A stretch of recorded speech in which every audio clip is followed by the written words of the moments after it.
My name is Roy Hayes, and at 7:18 on a quiet Tuesday night, I learned my daughter was planning to erase me from my own life. I remember the exact minute because the microwave clock blinked when the call dropped, and I was still holding the phone like it might explain itself if I waited long enough. She'd forgotten to hang up. I heard my son-in-law's voice first, calm and efficient, saying, "He has to go to a nursing home." And then my daughter laughed softly and said I was becoming a burden anyway. I didn't interrupt. I didn't clear my throat or let the receiver clatter down. I just stood there in the kitchen I'd remodeled with my own hands, listening to them discuss selling the house, my house, like it was already gone. They were talking numbers, neighborhoods, timing, like I was furniture they needed to move before a showing.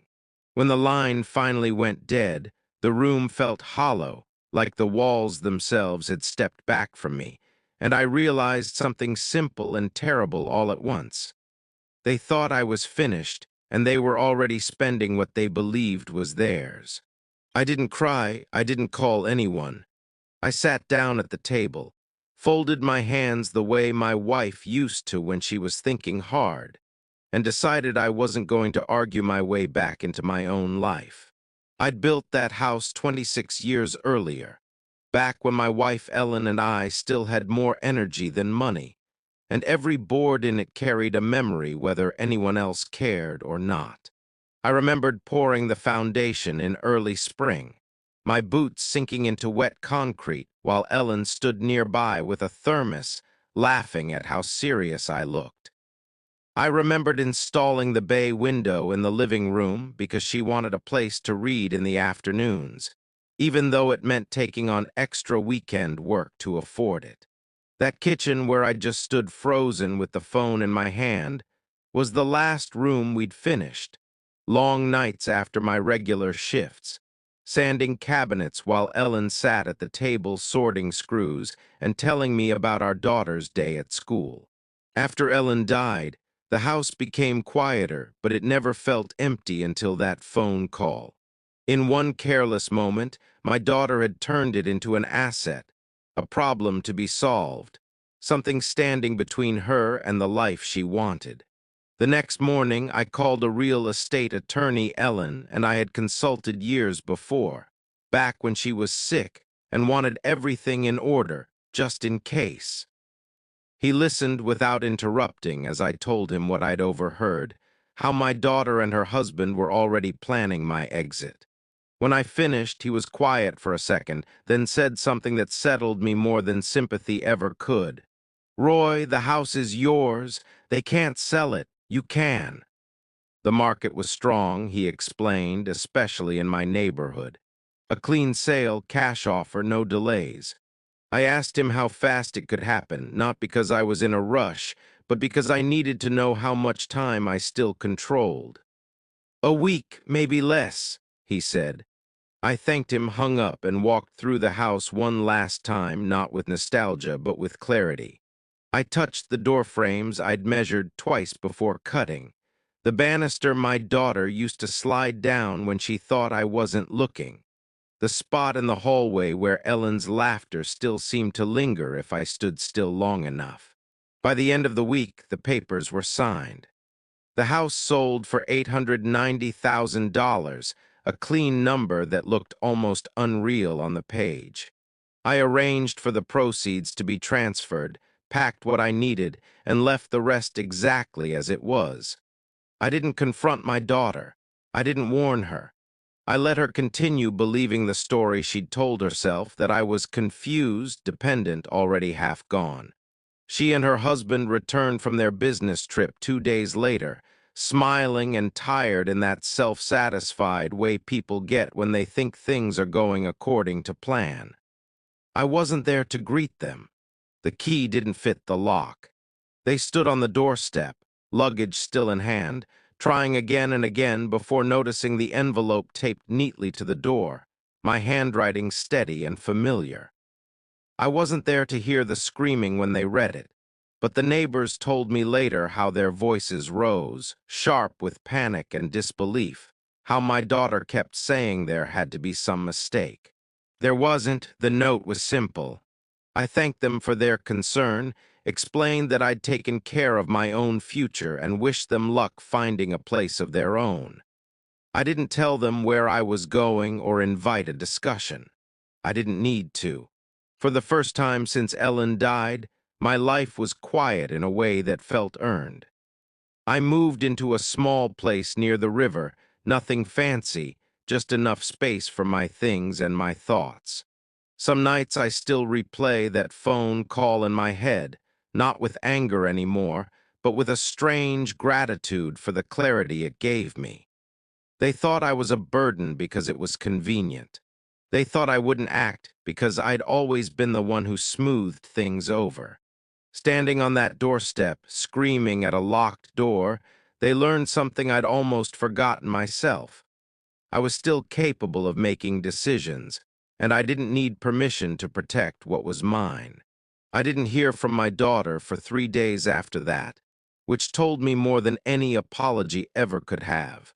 When she finally called, her voice was tight and fast, like someone reading from a script they hadn't rehearsed enough, asking where I was, what I'd done, why the house had been sold without her consent. And I let her run out of words before I answered.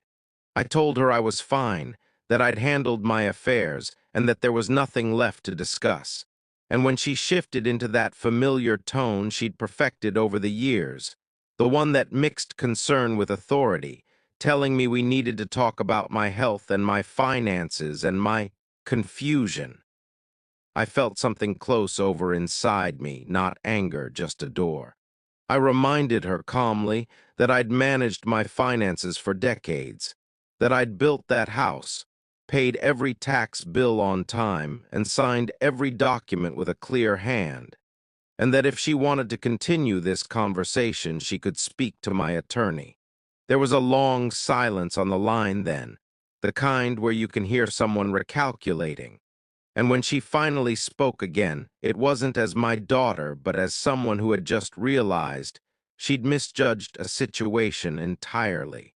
She asked if I'd done this to punish her, and that was the moment I understood how differently we saw the world now. Punish her. And that was the moment I understood how differently we saw the world now, because it had never been about punishment for me. I told her the truth, that I'd done it to protect myself, that I'd overheard plans being made about my life without my consent, and that I'd simply acted before those plans could become reality. She tried to cry then, or maybe she really did cry. It was hard to tell, but I didn't soften the way I used to, didn't rush in to reassure her that everything would be okay if we just talked it through. I told her I loved her because that was still true, but love didn't mean surrender, and I wasn't going to move into a place chosen for me so she could unlock a different front door.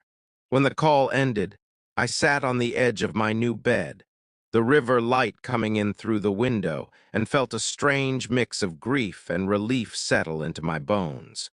Grief for the daughter I thought I'd raised, the one who used to fall asleep on my chest while Ellen cooked dinner. Relief for the man I still was, capable of hearing a hard truth and acting on it without asking permission. In the weeks that followed, there were messages from relatives who'd only heard her version of the story, carefully edited to paint me as impulsive and unwell, and I answered them politely, briefly, with facts and nothing else. I set up my accounts, adjusted my will, and enrolled in a woodworking class at the community center. Something Ellen had always encouraged me to do, but I'd put off because there was always someone else who needed me more. Some mornings I wake up missing the sound of that old house, the way it creaked when the weather changed, the smell of sawdust and coffee. But then I step out onto my small balcony, watch the river move at its own pace, and remember that I didn't lose my home. I chose a different one. My daughter may never fully understand what she took from me with that careless phone call, but she also won't forget what she lost when she assumed I was already gone, and I can live with that. A month passed before the noise around it finally settled, and by then the absence of my daughter in my daily life had stopped feeling like an emergency and started feeling like a fact. She sent emails instead of calling, long ones full of careful language about family and forgiveness and concern for my well-being. All of it threaded with the same underlying assumption that if we just talked long enough, I'd eventually come back into alignment. I read every word, sometimes twice, not because I was tempted, but because I wanted to be sure I wasn't rewriting history to make things easier on myself. The truth stayed stubbornly clear. She never apologized for what I'd heard. She never denied it. She framed it as worry, as responsibility, as something any good daughter would have to consider eventually. And that was when I understood how thoroughly she justified it in her own mind. I replied once, carefully, telling her I was healthy, settled, and not interested in further discussions about my living arrangements or assets, and that if she wanted a relationship with me, it would have to exist without conditions. She didn't answer that message. Instead, I heard through a cousin that she and her husband were renting temporarily, that the Boulder house they'd been eyeing was out of reach now, that plans had temporarily, that the Boulder house they'd been eyeing was out of reach now, that plans had been delayed. I didn't take any satisfaction in that, not the way revenge stories make it sound. What I felt was a quiet confirmation that I'd stepped out of a role I'd been playing for years without realizing it. The role of solution, of backup plan, of something solid to stand on while other people made their choices. In my new place, I built a small workbench by the window and started making simple things again. Stools, boxes, nothing fancy, just wood and time and my own attention. The first piece I finished was a narrow shelf for the entryway, and when I mounted it and stepped back, I felt the same small pride I'd felt decades earlier hanging cabinets in that old kitchen, except this time there was no one waiting to claim it as theirs. Some evenings I still thought about the house, about the way my daughter's voice had sounded when she laughed on that phone call, so sure of the future she was arranging, and I let myself feel the sadness without trying to soften it. Loss doesn't disappear just because you made the right decision. It just becomes something you carry differently. I wasn't pretending this was what I'd imagined my later years would look like.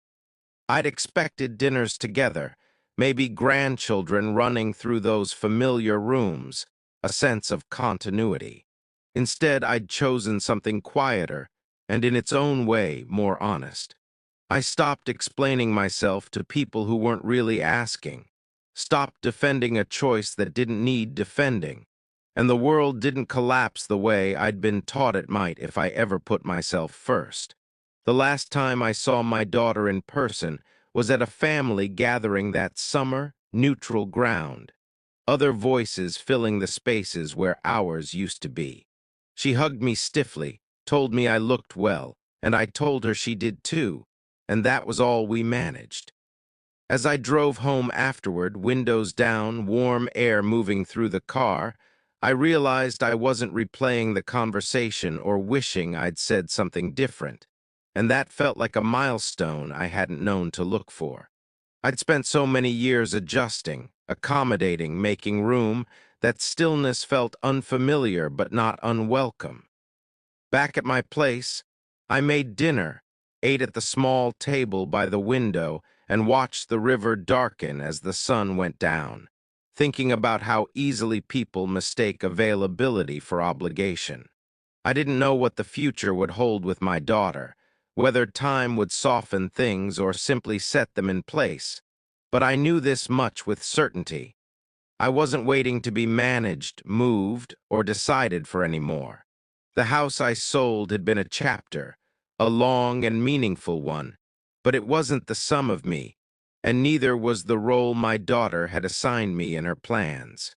I was still here, still capable, still choosing, and that knowledge settled over me like something solid at last, not loud or triumphant, just steady enough to stand on.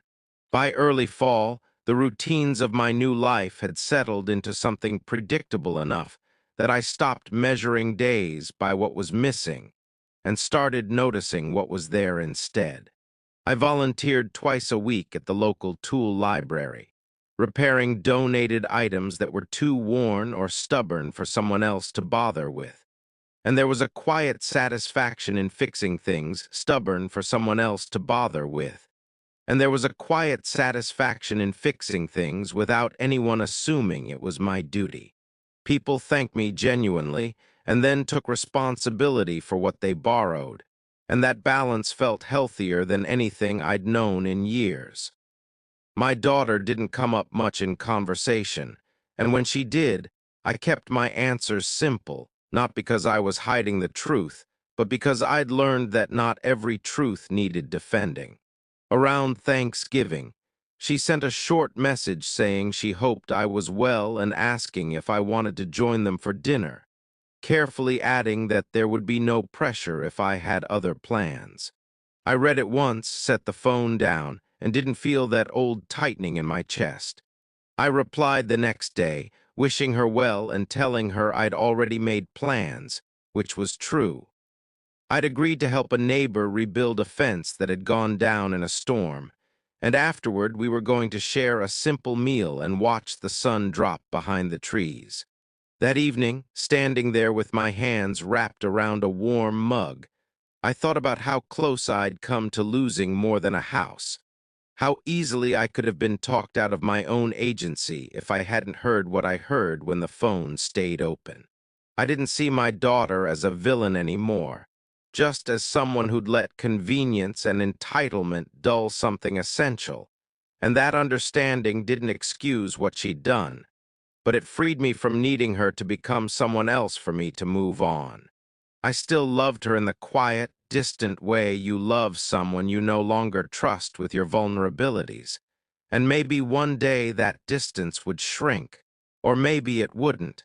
But either way, I wasn't living in the waiting anymore.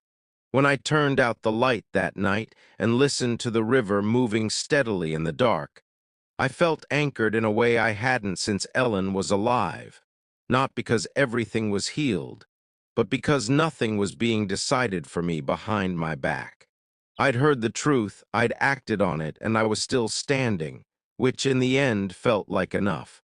Winter came early that year, the kind of cold that sharpens everything and leaves no room for pretending. And by the time the first snow stuck along the riverbank, I realized I'd stopped bracing myself for calls that never came. My daughter sent a card at Christmas, simple, unsigned by her husband, a few careful lines about hoping the new year would bring clarity for all of us, and I placed it on the shelf I'd built myself, not as a sign of closure or forgiveness, but as proof that things could exist without resolution and still be manageable. I spent that holiday quietly, cooked a small meal, played an old record Ellen loved, and let the day pass without trying to reshape it into something it wasn't. And in that restraint, I found a dignity I hadn't known I was missing. Sometimes people asked if I regretted selling the house, if it hadn't been too drastic, and I'd think back to that moment in the kitchen, the sound of my daughter laughing while planning my removal, and I knew the answer without bitterness. I didn't regret choosing myself when no one else would. The house had been a vessel for a life well lived, but it was never meant to be a leash, and letting it go had clarified more than any confrontation ever could have. As the to be a leash, and letting it go had clarified more than any confrontation ever could have. As the months passed, I stopped marking time by family milestones I wasn't part of and started noticing my own again. The steady improvement of my hands as I worked wood, the way my mornings felt unhurried, the quiet confidence of knowing my future wasn't being drafted in another room. I didn't know if my daughter would ever fully understand what she'd set in motion with that unguarded phone call, but I no longer needed her to.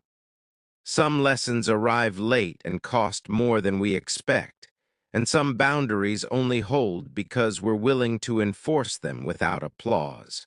Standing by the river one evening, watching the water move on without ceremony, I thought about how easily love can turn conditional when people mistake proximity for ownership, and how rare it is to reclaim your life without raising your voice. I hadn't shouted, threatened, or pleaded. I'd simply listened, acted, and stepped forward into the space that opened when I stopped making myself small.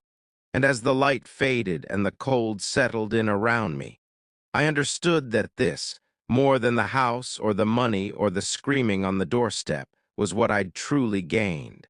The quiet certainty that I was still the author of my own days, and that no one else got to decide when my story was finished.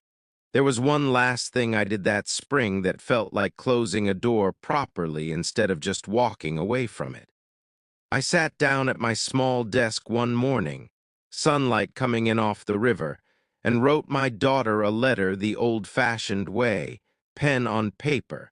No emotion dressed up for effect, no accusations she could argue with. I told her I loved her, that I always had, and that nothing I'd done was meant to hurt her, but that overhearing myself described as a burden had changed something fundamental in how safe I felt with her. I told her I wasn't angry anymore, but I was done being discussed like a problem to be solved, done having my competence quietly questioned for someone else's convenience. I explained that selling the house wasn't a punishment or a lesson. It was a boundary, one I should have set earlier, and that while I hoped one day we might rebuild something honest between us, it wouldn't be built on guilt, obligation, or control. I didn't ask her to reply. I didn't ask her to understand. I mailed it and felt lighter the moment it left my hands, like I'd finally said the thing I wasn't meant to say out loud in that kitchen months earlier. She never responded to the letter, and strangely, that didn't hurt the way I once imagined it would. What hurt had already happened, quietly, behind my back, and everything since had been about learning how to live without pretending it hadn't. As the year moved on, I found myself laughing more easily, sleeping better, trusting my own instincts again. I learned that dignity doesn't announce itself with big gestures. It shows up when you choose not to beg, not to explain yourself into exhaustion, not to stay where you're only valued for what you provide. Sometimes, late in the evening, I still think about the sound of that key failing to turn in the lock, about my daughter standing there reading my note, and I don't feel triumph or regret, just a quiet finality. That door closed because it needed to, and on the other side of it, I kept my footing, my agency, and my life. And if there's one thing I know for certain now, it's this. Being old doesn't mean being finished, and love that requires your silence is not love you should mortgage your future to keep. What surprised me most, looking back now, wasn't the betrayal itself, but how quietly my life reassembled after it. There was no dramatic turning point after that letter, no call in the middle of the night, no tearful reckoning that wrapped everything up neatly. Instead, there was a slow accumulation of ordinary days that didn't revolve around being needed, days where my worth wasn't measured by how much space I gave up. I planted tomatoes in planters along the balcony railing and learned, the hard way, that river wind is unforgiving if you don't anchor things properly. I made friends whose first questions weren't about my family or my assets, but about what I liked to do with my time. Sometimes, when I caught my reflection in the glass at night, I noticed I stood a little straighter, not because I was proving anything, but because I no longer felt like I was waiting for someone else's approval to occupy my own space. I still think about my daughter, of course I do, usually in small flashes rather than long stretches. A memory of her laugh as a child. The way she used to insist on holding the flashlight when I worked on the car, even though she mostly just waved it around. I don't rewrite those memories to protect myself.